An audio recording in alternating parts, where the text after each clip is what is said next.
There's one more situation we can handle using a reduction by partial fractions. What happens if we have a repeated factor? In that case, we can use an extension of our partial fraction decomposition. So suppose my rational function looks like a polynomial over the nth power of some polynomial. And further, suppose it's a proper rational function.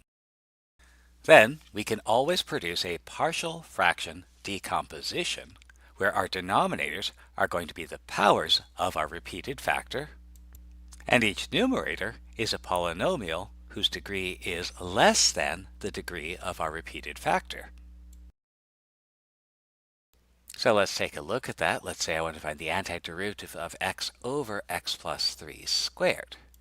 So notice that in this case our denominator is the power of a polynomial. It's x plus 3 squared. So the theorem says that I can write this as a sum of proper rational functions where the denominators are the powers of x plus 3 and the numerators all have degree less than the degree of x plus 3.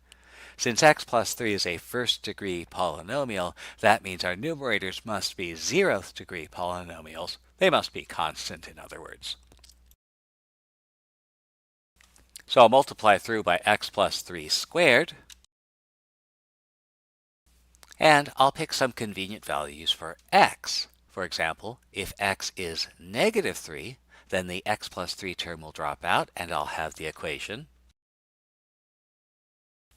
And I need a second value for x to get a second equation, so maybe I'll try something easy like x equal to 0, which will give me the equation.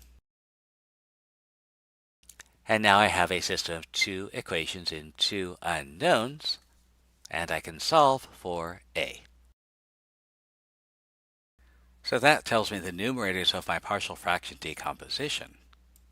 I can use the additivity of the integral. And now we have to evaluate these integrals separately. So let's use a u substitution.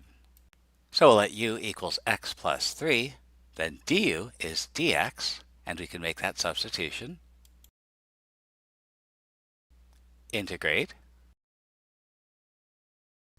Put things back where you found them, including the absolute value around the argument. As for the other integral, we can use the same u substitution, but let's remove that common factor to outside the integral before making the substitution.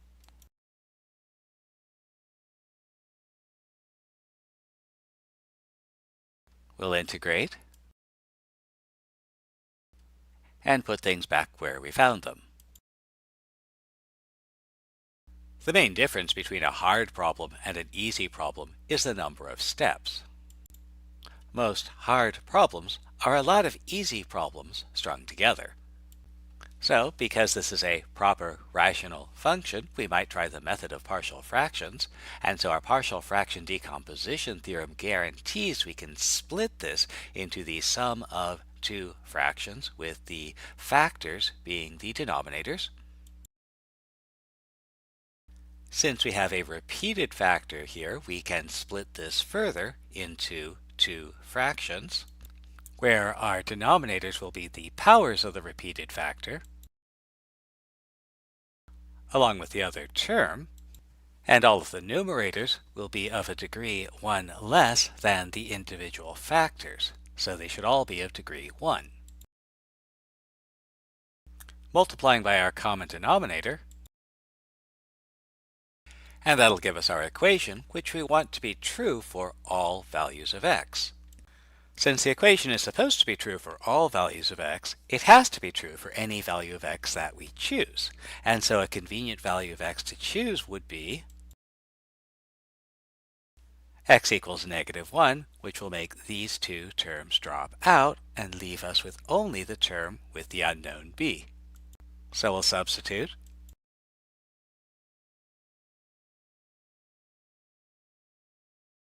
And solve, giving us b equals 5. Another convenient value of x to choose will be x equals 3, which will make these first two terms drop out, leaving us only with the term containing the variable c. We'll substitute,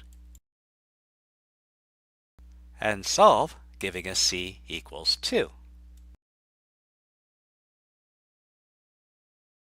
Now there's no other value of x that will make 2 of our 3 terms drop out, but we can pick any value of x that we want. So let's choose about x equals 0. We'll substitute,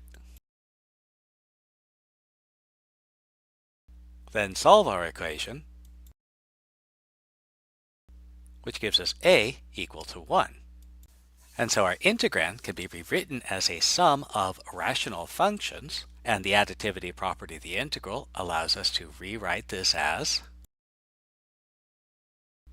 and evaluating each integral separately gives us our final answer.